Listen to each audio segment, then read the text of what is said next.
할렐루야. 다시 한번 이 자리에 함께 하신 우리 모든 성도님들을 주님의 이름으로 환영하고 또 사랑하고 또한 축복합니다. 어때 한 주간 잘 지내셨습니까? 우리가 이제 장로님께서 기도하신 것처럼 낮과 밤의 기온차가 좀 더 심해지는 그런 환절기 가운데 있습니다. 그럴수록 우리가 건강 유념하시고 항상 우리가 가을을 또한 잘 적응해서 또 우리가 겨울로 넘어갈 수 있는 기간이기 때문에 항상 또 힘써서 몸 건강뿐만 아니라 또 영적으로도 건강도 또 책임질 수 있기를 바라겠습니다. 요새 한 이런 기사를 좀 많이 볼 때가 있습니다. 나라가 사라지고 있다라는 그런 기사입니다. 좀 들어보셨나요? 나라가 왜 사라질까? 보통 예전에는 역사적으로 보면 전쟁을 통해서 전쟁의 패함을 통해서 나라가 멸망당하고 없어지는 경우들이 있는데 요새는 그렇게 전쟁이 많지 않은 가운데 있는데 왜 나라가 사라질까? 그 이유 중에 하나가 기온이 상승하다 보니까 해수면이 높아져서 이제 국토가 줄어들어서 사라질 수 있는 나라들이 생긴다는 것입니다. 나라의 3대 요소가 뭔지 아십니까? 첫 번째는 이제 국민이 있어야 되고, 두 번째는 국토가 있어야 되고, 세 번째는 주권이 있어야 되는 것입니다. 근데 그 중에 하나인 국토가 없어지면 나라라고 할 수가 없다는 거예요. 그러니까 해수면 온도가 높아지니까 보통 섬나라들, 이제 남태평양 쪽에 있는 섬나라들이 참 많이 있는데 30cm만 올라가도 국토의 반 이상이 물에 잠기는 그러한 일이 생길 수가 있다는 것입니다.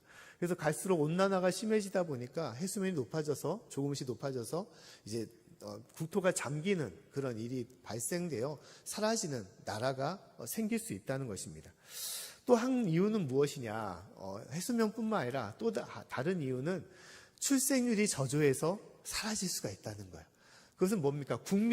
국민의 숫자가 줄어들어 사라진다는 것이죠. 그 대표적인 나라가 어디냐? 어디겠습니까? 바로 우리나라라고 그렇게 얘기를 합니다.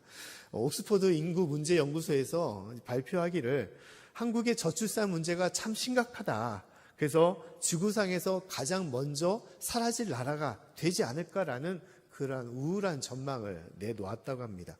그래서 우리나라 출산율은 참 심각한 경우라고 지금 얘기하고 있습니다. 우리가 매번 애를 잘 낳지 않는다라는 얘기를 많이 하는데 통계적으로 보게 되면 세계 200위라고 합니다. 나라 중에서 출산율이.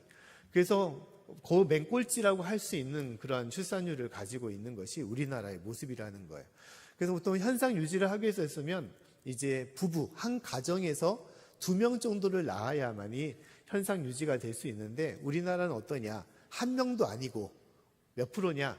0.84%라고 얘기를 합니다. 0.84%. 그 때문에 한참 낮은 거죠. 그래서 50년 이후에는 전망하기를 인구수가 3,000명 미만으로 줄어들 수 있을 것이다 라고 얘기를 하고 있습니다. 인구수가 줄어들게 되면 그 힘이 없어질 뿐만 아니라 경제도 많이 약해질 수밖에 없다라고 얘기를 하고 있어요. 그래서 우리가 그 피부로 많이 느끼는 것이 어떠냐? 지방에 가게 되면 그것을 많이 느낄 때가 있습니다. 지방에 가면 농어촌 같은 거 보면 멀쩡한 집인데도 사람이 살지 않은 집들이 많아지게 되는 것이고 폐가가 점점점 이루어지게 되는 것이죠. 심지어 시라고 할 수 있는 보통 여러 많은 시들이 있잖아요. 그 시의 인구가 몇 명 정도냐?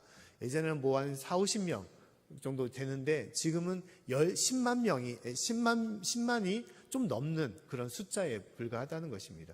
우리 양지면도 2만이 좀 넘어가는데 가까이 있는 그런 좀 근교에 있는 시도 한 10만이 약간 넘어서는 그런 가운데 있다는 것입니다. 근데 말이 시지 이제는 그러한 형편을 찾아볼 수가 없다는 것이죠. 결국은 이제 지방 같은 경우는 이름만 이제 형성이 될 뿐이지 인구는 거의 수도권으로 몰려서 줄어들 수밖에 없다는 것입니다. 지역이 사라지고 있다는 거죠. 지역이. 결국은 나라도 사라질 수 있음을 얘기하고 있는 것입니다. 근데 제가 갑자기 말씀을 하면서 왜 출산율이냐 어떤 암울한 이런 것을 얘기하느냐. 그래서 우리 성도님들이 열심히 아이를 낳아야 되느냐 그런 것을 말하고자 하는 것은 아닌 것이죠. 연세도 있으시고 또 보면 아이를 잘 낳는 사람들은 보통 믿는 성도님들은 그래도 아이가 더 많은 것이죠. 하지만 대부분 이제 믿지 않는 사람들이 이제 출산율이 저조한 것인데, 하여튼 출산율을 높이자고 하는 얘기는 아니고, 더 중요한 것은 무엇이냐? 이러한 출산율뿐만 아니라 우리가 영적으로 신경 써야 될 부분이 뭐냐? 영적인 출산율이 있음을 우리가 알아야 되는 것입니다. 영적인 출산율. 그건 무엇일까요? 그건 영혼을 품는 것을 말하는 것입니다. 영혼을 품는 것. 쉽게 말하면 전도를 얘기하는 것이죠. 영적으로도 또 교회적으로도 우리가 코로나 팬데믹 이후에 교회가 많이 변화되고 있는데, 그 변화되는 한 부분에서 기도가 사라지고 있고 또 말씀도 사라지고 있다는 것을 느낄 때가 있습니다. 예배도 사라지고 있어요. 수예배, 금요기도회, 새벽예배도 문을 닫는 교회들이 많이 있습니다. 오직 주일 예배로 한 번 드리는 걸로 끝나는 교회가 점점점 많아지고 있고, 결국은 식사도 안 하고 오전 예배로 끝나는 교회가 있는 것입니다. 무엇을 닮아가느냐? 유럽에 있는 교회들을 닮아가고 있는 것이죠. 결국 무엇입니까? 그 근본적인 것은 기도와 말씀과 신앙생활이 점점점 약해져서 그런 것뿐만 아니라 뭐냐? 전도가 사라지고 있다는 거예요. 영적인 출산율이 저조해지니까 교회는 교인의 숫자가 줄어들게 되고 결국 약해질 수밖에 없는 것을 얘기하고 있는 것입니다. 우리가 신앙생활에 열심으로 하는 것도 중요하지만, 그러나 더불어 우리가 힘써야 될 것들은 영적인 출산율, 영혼을 품는 것, 이 전도가 중요한 것임을 우리가 깨달아야 되는 것입니다. 특히 하나님의 명령은 무엇을 말하고 있습니까? 전도, 영혼을 살리는 것을 얘기하고 있습니다. 우리가 기도하는 것, 찬양하는 것, 예배와 말씀은 중요한 부분입니다. 하지만 이것은 무엇이냐? 이것은 신앙인의 자세일 뿐이에요. 마땅히 성도라면 하나님 앞에 기도하는 것, 예배 드리는 것, 하나님의 말씀을 듣고 새기는 것, 그것은 당연한 것이죠. 당연한 것입니다. 그러나 하나님께서 더 힘써 행해야 되는 것은 무엇이냐? 또 우리를 이 땅에 보내신 가장 큰 이유는 뭐냐? 그것은 영혼을 사랑하고 영혼을 살리는 것. 이것이 하나님께서 우리를 보내신 가장 큰 뜻이라는 것입니다. 그래서 전도는 하나님께서 우리에게 명령하신 지상의 큰 명령, 지상 명령임을 얘기하고 있습니다. 자, 우리가 잘 알고 있는 사도행전 8장 1절과 1장 8절 말씀 보면 다음 같은 말씀을 하고 있죠. 우리 말씀을 한번 같이 읽어보겠습니다. 8절과 9절 말씀. 자, 시작. 오직 성령이 너에게 임하시면 너희가 권능을 받고 예루살렘과 온 유다와 사마리아와 땅끝까지 이르러 내 증인이 되리라 하시니라. 이 말씀을 마치시고 저희 보는 데서 올리워 가시니 구름이 저를 가리워 보이지 않게 하더라. 아멘. 자, 예수님께서 주신 귀한 말씀, 우리가 이 말씀을 잘 알고 있죠. 너희가 권능을 받고 예루살렘과 온 유다와 사마리아와 땅끝까지 이르러 어떻게 하라는 것입니까? 하나님의 증인이 되라. 예수님의 증인이 되라는 것이죠. 이 증인이 되라는 것은 주님을 증거하며 복음을 전하라는 것을 얘기하고 있는 것입니다. 근데 이 말씀이 언제 이루어졌다는 것입니까? 예수님이 승천 전에, 이제 이 세상을 떠나기 전에 함께한 모든 무리에게 이 말씀을 하셨다는 거예요. 그 모든 무리에게 무엇을 말씀하셨냐? 기도 열심히 해라. 너희도 예배 잘 드려라. 너희도 헌금 생활 열심히 해라. 봉사하고 구제하는 데 섬겨라. 라고 그렇게 얘기하셨던 것이 아니라는 거예요. 가장 중요한 거, 너희가 생명을 잃지 말아야 되는 거. 그 생명, 한 영혼을 품고 기도하며 그 영혼이 구원받을 수 있도록 전도하는 것, 증거하는 것이 가장 귀하다는 것을 얘기하고 있는 것입니다. 할렐루야. 이것이 가장 중요한 우리에게 주신 사명이라는 거예요. 그래서 오늘 말씀, 마태복음 9장 말씀에서도 예수님은 공생의 기간에 이 일을 위하여 힘써 행했다는 것을 말씀하고 있는 것입니다. 오늘 35절과 36절 말씀 보면 다음 같이 말씀을 하고 있어요. 우리 말씀을 같이 한번 읽어보겠습니다. 자, 시작. 예수께서 모든 성과 촌에 두루 다니사 저희 회당에서 가르치시며 천국 복음을 전파하시며 모든 병과 모든 약한 것을 고치시니라. 무리를 보시고 민망히 여기시니 이는 저희가 목자 없는 양과 같이 고생하며 유리함이라. 아멘. 자, 예수님께서 이 땅에 오신 이유는 무엇입니까? 우리를 대신하여 우리를 구원하시기 위하여 이 땅에 오시고 그 명확한 증거로서 십자가에 달려 돌아가신 것이죠. 그때 주 예수를 믿으면 우리에게 생명이 있고 구원이 있음을 말씀을 하고 있는 것입니다. 그러면 예수님께서 오직 이것을 위하여 오셨으면 3년의 공생애 동안 다른 것은 할 필요가 없는 것이죠. 그냥 계시다가 그냥 우리를 대신하여 죽으시면 끝이었을 거라고 할 수 있을 것입니다. 근데 예수님은 결코 그렇지 않았습니다. 예수님은 3년의 공생애 동안 어떻게 했습니까? 모든 제자들과 함께 했었고 자기를 따르는 무리들과 함께 했음을 얘기하고 있습니다.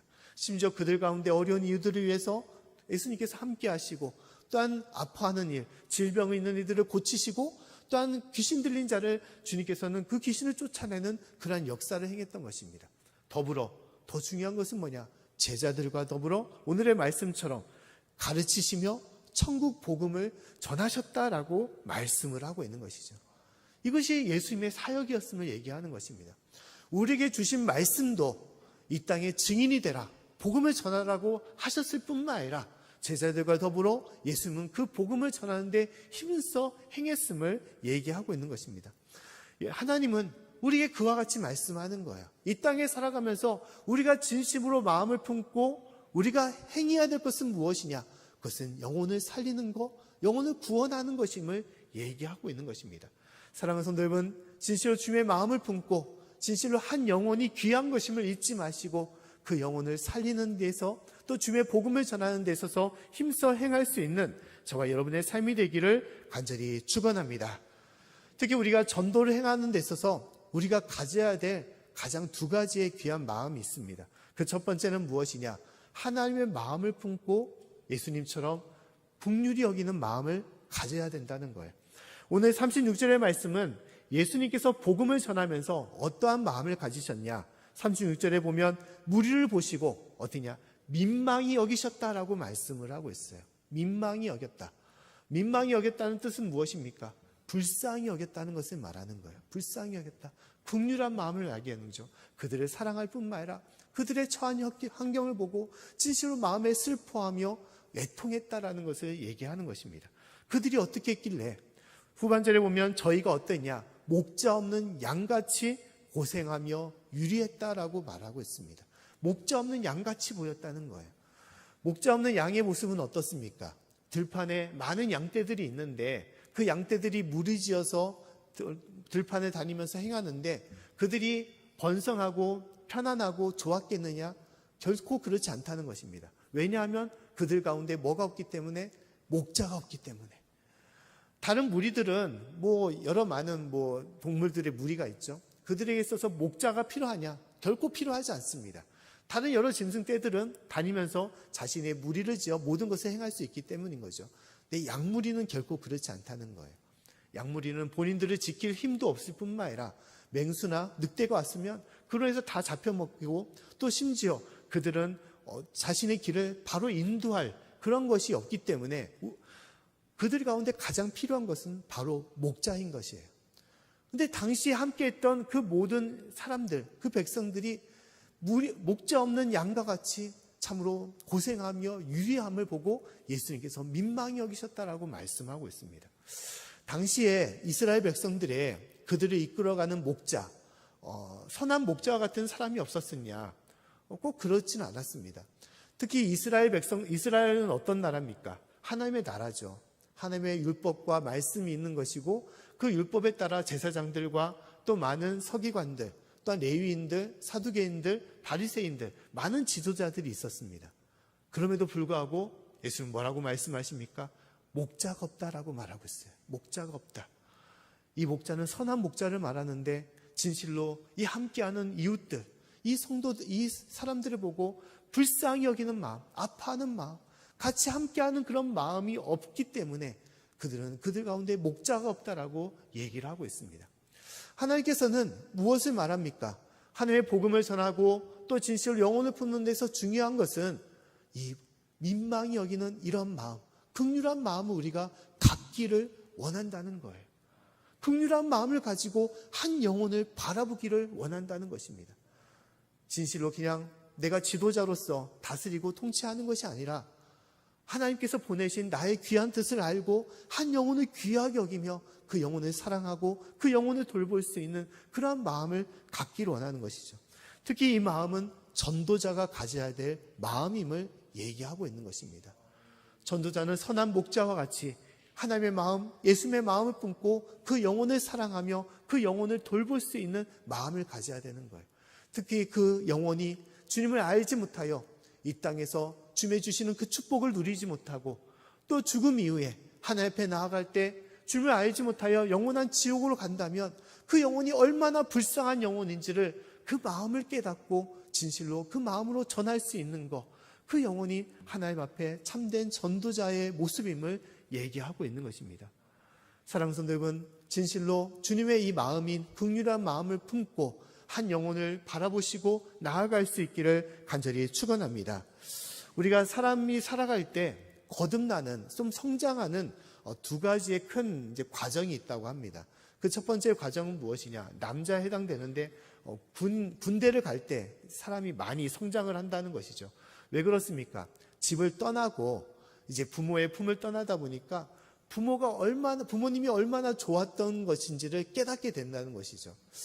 저도 이제 군 생활할 때 이제 초창기 이제 훈련소 때나 이제 이등병일 때 뭘 가장 많이 했냐면 편지 쓰는 걸 참 많이 했습니다. 연인한테 편지 쓴 게 아니라 이제 부모님한테 편지를 쓰는 거죠. 부모님 참 감사합니다. 부모님 참 고맙습니다. 부모님이 그렇게 좋았는지를 몰랐습니다. 라면서 이제 회개하는 마음으로 이제 부모님께 편지를 쓰는 거죠.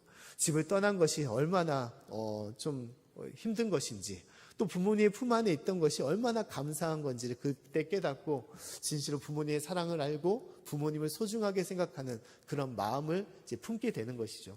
그래서 이제 전에는 이제 어린 아이와 같은 그런 마음이고 내 중심으로 살아왔지만 이제 군 생활하면서 조금씩 몸도 건강해지고 마음도 넓어지는, 그래서 부모님의 마음을 조금씩 알아가는 그런 사람으로 이제 변화가 되는 것이죠. 이제 또 다른 단계는 무엇이냐? 또 다른 단계는 이제 아이를 낳고 기름을 통해서 이제 좀 사람이 변화가 되는 것이죠. 아이를 기르면서 어떻습니까? 부모님의 마음을 좀 알게 되는 거죠. 야, 이렇게 자녀를 키우는 게, 아이를 낳고 키우는 게 참 힘들다는 것을 알면서 내 부모님도 나를 키우면서 그랬을 것이라는 것을 깨닫게 되는 것이죠. 아이가 부모의 뜻을 어기고 고집 피우며 속을 상할 때 진실로 나도 예전에는 부모님을 참 힘들게 했다는 것을 깨달으면서 부모님의 사랑을 알게 되며 또한 조금씩 부모가 되는 그런 과정, 진실로 온전한 사람이 되는 그런 과정으로 변화가 되는 것이죠.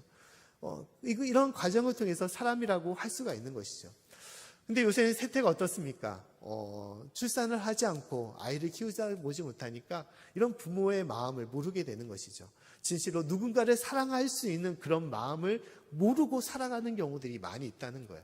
그냥 편하고 그냥 나만 혼자 잘 되고 그러면 상관없다라는 그런 마음으로 하다 보니까 진실로 사랑하는 마음도 우리가 잊어버리게 되고 하나님의 그 마음을 우리가 품지 못한다는 것입니다. 사람이 되기 위해서 가장 중요한 것은 무엇입니까? 사랑할 수 있는 마음을 가져야 된다는 거예요. 사랑할 수 있는 마음. 하나님께서는 그 사랑할 수 있는 대상을 누구를 주셨습니까? 자녀를 주신 것이죠. 자녀를 주신 것입니다. 그리고 그 사랑할 수 있는 대상으로 부부를 허락하신 것이죠. 가족을 주시고 또 함께하는 친척과 이웃을 주시고 또한 믿는 성도를 주신 것입니다. 그리고 심지어 그런 마음을 통해서 내가 알지 못하는 모든 어렵고 힘든 이들에게도 그런 마음을 갖고 사랑하며 또한 그 영혼을 불쌍히 여기며 긍휼한 마음으로 품도록 우리 인도하시는 것이죠. 이것이 진정한 사람이 되는 과정인 것입니다. 그 때문에 우리가 살아간다고 사람이 되는 것은 아니에요.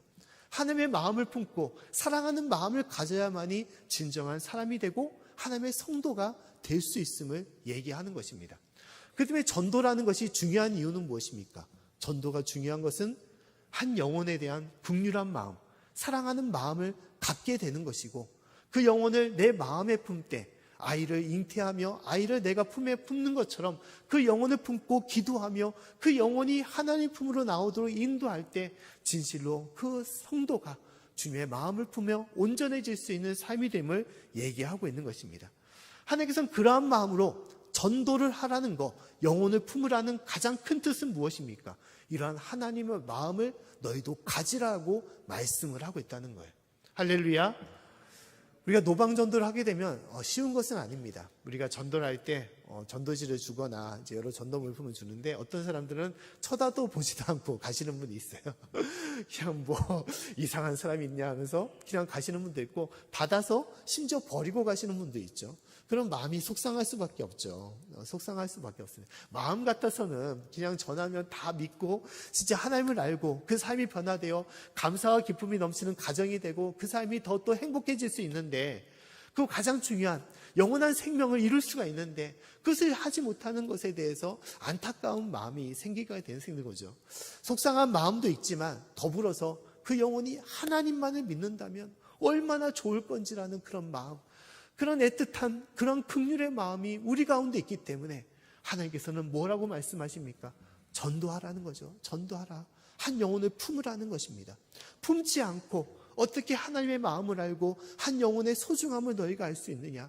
영혼을 품고 기도하며 그 영혼을 살리게 하여 전하라라고 말씀을 하고 있는 것입니다. 사랑하는 성도 여러분, 진실로 주님의 그 마음을 품고 주님의 그 마음과 그 사랑으로 한 영혼을 품고 기도할 수 있는, 또 주님의 사랑을 전할 수 있는 저와 여러분의 삶이 되기를 간절히 축원합니다. 우리가 예수님의 비유 중에 선한 사마리아의 비유를 잘 알고 있습니다. 한 유대인이 죽어갈 때 그 옆을 지나갔던 제사장과 레위인이 있었다는 것이죠. 그 사람이 죽어가든 말든 그들은 상관하지 않고 그 길을 갔다는 것입니다. 그런데 원수가 되었던 사마리아인은 어떻게 했습니까? 그 죽어가는 사람을 상처를 싸매고 자신이 탔던 나귀에 그를 얹히고 여관까지 가서 그를 돌보도록, 그가 회복되도록 이끌었던 것이죠. 자, 이 원수와 같은 사마리아인이 유대인을 돌봤던 이유는 무엇입니까? 죽어가고 있기 때문에 그 영혼을 그냥 두지 못하기 때문에 그 영혼을 관심을 가지고 그 영혼에게 시간과 돈을 투자하고 그 영혼을 살렸던 것이 아닙니까? 그 마음이 무엇입니까? 긍휼의 마음이죠. 긍휼의 마음인 것입니다. 하나님이 우리를 향한 마음이에요. 내가 참 사랑하는 아들, 내 사랑하는 딸이 여기 있는데 나를 알지 못한다는 거, 영원한 지옥과 사망으로 간다는 것을 알지 못한다는 거, 그거 얼마나 불쌍한 것이냐라는 그런 마음이라는 것이죠. 그런 마음으로 우리가 그 영혼을 살리고 품으라라고 말씀을 하고 있는 것입니다. 사랑하는 성도 여러분, 진실로 한 영혼에 대한 그런 마음을 우리가 품고 그 영혼을 위하여 기도하며 주님의 사랑과 복음을 전할 수 있기를 간절히 축원합니다. 사탄 마귀는 어떻게 역사를 합니까? 갈수록 무관심으로 우리를 이끌어가는 거예요. 너만 잘 되면 되지, 너만 잘 살면 되지, 굳이 다른 사람을 상관할 필요가 있겠어? 그 사람이 뭐가 되든 무슨 상관이 있냐라고 다른 사람에 대해 신경 쓰지 말라는 것입니다. 이전에도 말씀드린 것처럼 갈수록 개인화가 되고 있죠. 그냥 나만 잘 지내면 된다라는 생각으로 가고 있어요. 이것은 구체적으로 사단의 생각인 것입니다. 사단은 레위인과 제사장처럼 다른 사람을 신경 쓰지 말라는 거예요. 그 사람이 죽어가든 그 사람이 하나님을 알지 못하든 지옥으로 떨어지든 상관하지 말라는 거예요. 그러나 결국 무엇입니까? 가장 중요한 것은 우리에게 품어야 될 하나님의 마음, 사랑하는 마음을 우리가 잃어가고 있다는 거예요.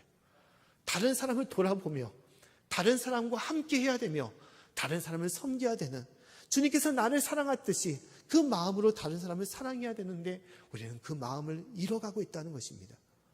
그 결과는 나도 믿음을 잃어버리고 언젠간 주님을 떠날 수도 있다는 거예요. 사랑하는 성도 여러분, 오늘의 말씀처럼 이 긍휼한 마음을 품고 한 영혼을 위하여 사랑하며 또 주님의 사랑과 복음을 전할 수 있기를 간절히 축원합니다. 또 두 번째로 오늘 말씀에 우리에게 무엇을 말하냐? 하나님께서는 일꾼을 보내달라고 얘기를 하고 있습니다. 오늘 37절과 38절 말씀을 같이 한번 읽어보겠습니다. 자, 시작. 이에 제자들에게 이르시되 추수할 것은 많되 일꾼은 적으니 그러므로 추수하는 주인에게 청하여 추수할 일꾼들을 보내어 주소서 하라 하시니라. 아멘.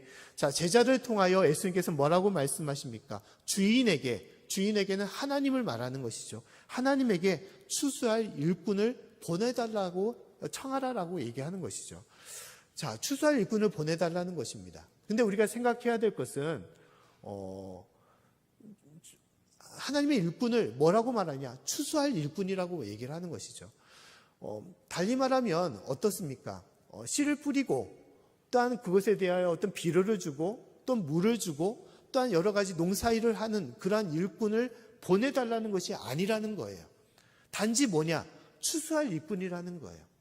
모든 농사는 다 잘 지어졌으니까, 열매는 잘 익었으니까, 오직 뭐냐? 그 열매를 열매를 거둘 추수할 사람들만 보내달라고 얘기를 하고 있는 것입니다. 상식적으로 생각하면 전도를 한다는 것은 무엇을 말합니까? 한 영혼을 진실로 그 영혼에 달라붙어서 주의 복음을 깨닫도록 그 사람을 가르치거나 교육하거나 또 많은 것을 투자하여 그 사람을 행하는 것을 얘기할 수가 있는 것이죠. 하지만 전도는 결코 그런 것이 아니라는 것입니다. 모든 역사는 하나님께서 하시는 것이기 때문에 우리는 뭐냐? 그 하나님의 말씀을 붙잡고 하나님의 말씀대로 우리가 전하기만 한다면 하나님의 그때에 그 영혼이 돌아올 수 있음을 얘기하는 거예요. 어때 우리가 전도를 할 때 어떤 생각을 많이 합니까? 아이 목사님, 저는 믿음도 부족하고 성경의 아는 지식도 참 별로 없고 저도 사는 것도 별로 떳떳하지도 않은데 제가 무슨 복음을 전합니까? 라고 얘기할 때가 있는 것이죠. 근데 복음은 내가 갖고 있는 지식이나 내가 갖고 있는 경험이나 내 모습으로 주님의 복음을 전하는 것이 아니라는 거예요. 오직 무엇입니까? 주님이 살아 역사하심을, 또 주님이 우리의 구원주임을 우리가 전하는 것이고, 그들이 듣든지 아니 듣든지 전하며 그 모든 결과는 하나님께서 하시는 것임을 얘기하고 있는 것입니다. 할렐루야. 이것이 전도의 모습이라는 거예요. 그 결과는 어떻게 되든 그 사람이 듣든지 아니 듣든지 하나님을 알고 교회로 오든지 안 오든지 그것은 우리가 결정할 것이 아니라는 것입니다. 낙심할 필요가 없다는 거예요. 모든 것은 하나님께서 하시기 때문에 우리는 오로지 전하며 나아가는 것이 우리의 뜻이라는 것입니다. 그래서 고린도전서 3장 6절과 7절 말씀 보면 다음 같은 말씀이 있습니다. 우리 말씀을 같이 한번 읽어보겠습니다. 자, 시작. 나는 심었고 아볼로는 물을 주었으되 오직 하나님은 자라나게 하셨나니 그런즉 심는 이나 물 주는 이는 아무것도 아니로되 오직 자라나게 하시는 하나님 뿐이니라. 아멘. 자라나게 하시는 사람은 누구라는 것입니까? 하나님이시라는 거예요. 내가 아니라는 것입니다. 내가 똑똑하고 내가 믿음이 좋아서 내가 언변이 좋아서 다른 사람을 감동시켜서 그 사람을 믿게 하느냐? 아니라는 거예요. 모든 것은 성령의 역사고 오직 나는 그 속에서 하나일 뿐이로 추수할 일꾼으로서 나는 전하며 나아간다는 것입니다. 이것이 전도의 모습이라는 거예요. 전하기만 하라는 거예요. 한 이런 이야기가 있습니다. 호주 시드니에 사는 프랭크 제너라는 그런 사람이 있어요. 이 사람이 이제 해병대 출신인데, 그가 젊었을 때는 참으로 자신의 욕심 따라서 그냥 망나니처럼 살았던 사는 사람이었습니다. 근데 군 생활하면서 누구를 알게 됐냐? 예수님을 알게 되었어요.